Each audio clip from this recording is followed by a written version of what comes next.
अरे बाळा, किती वेळ असाच डोळे लावून वाट पाहणार आहेस?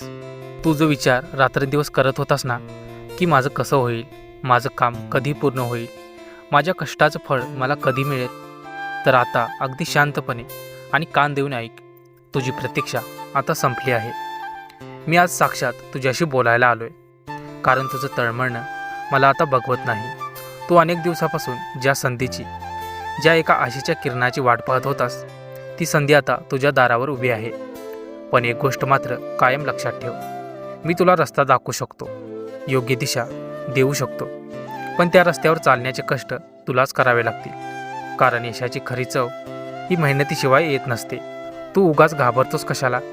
मी तुझा आधार बनून तुझ्या पाठीशी खंबीरपणे उभा असताना तुला या जगाची आणि त्यातल्या संकटाची काय भीती? ज्या गोष्टीसाठी तू तुझ्या रात्रीची झोप गमावली आहेस, आणि अश्रू गाळलेस आणि मला मनापासून साकडं घातलंस, ती गोष्ट आता तुझ्या पदरात पडणार आहे. वेळ जवळ आली आहे. फक्त स्वतःवर आणि माझ्यावर थोडा अजून जास्त विश्वास ठेव. तुझा हाच विश्वास तुला प्रत्येक संकटातून पार करून देईल. तू अनेकदा खचला आहेस, तुला वाटलं की आता सगळं संपलं, पण प्रत्येक वेळी मी तुला सावरलं आहे, हे विसरू नकोस. तुझ्या आयुष्यात जे काही घडलं ना, त्यामागे माझा एक मोठा हेतू होता. तुला आज ते उमजणार नाही, पण वेळ आल्यावर सगळं स्पष्ट होईल. आता माझे हे शब्द काळजात साठवून ठेव, आणि आजपासूनच तुझ्या आयुष्यात अंमलात आण. कधीही कुणाचं वाईट चिंतू नकोस. समोरचा तुझ्याशी कसाही वागला तरी तू तुझं मोठेपण आणि नम्रता सोडू नकोस. प्रामाणिकपण आणि तुझं निरागस मन हीच तुझी सर्वात मोठी शक्ती आहे, हे नेहमी लक्षात ठेव. जगाचा विचार करणं आता सोडून दे, कारण जग फक्त उगवत्या सूर्याला नमस्कार करतं. तू स्वतःला सिद्ध कर, जग तुझ्या मागे येईल. आता तो जुना आळस आणि मनातली भीती पूर्णपणे झटकून टाक, आणि नव्या उमेदीने कामाला लाग. कारण आता तुझा संघर्षाचा अंत झाला असून तुझ्या यशाचा सुवर्णकाळ सुरू झाला आहे. तुला जे हवं आहे ते मिळवण्यासाठी मी तुला नक्कीच बळ देईन, पण तू तुझं कर्म प्रामाणिकपणे करत राहा.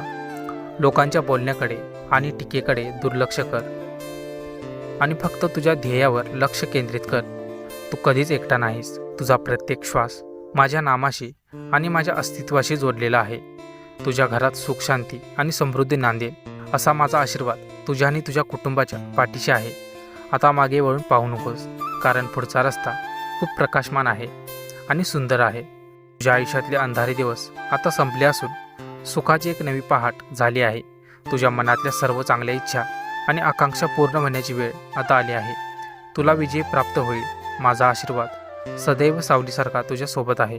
जर तुला माझ्यावर आणि स्वतःच्या कष्टावर विश्वास असेल तर आत्ताच कमेंटमध्ये श्री स्वामी समर्थ लिहून आपली श्रद्धा व्यक्त कर. तुझं आणि तुझ्या संपूर्ण कुटुंबाचं नक्कीच कल्याण होईल. आणि नेहमी लक्षात ठेव, भिवू नकोस, मी तुझ्या पाठीशी आहे. श्री स्वामी समर्थ.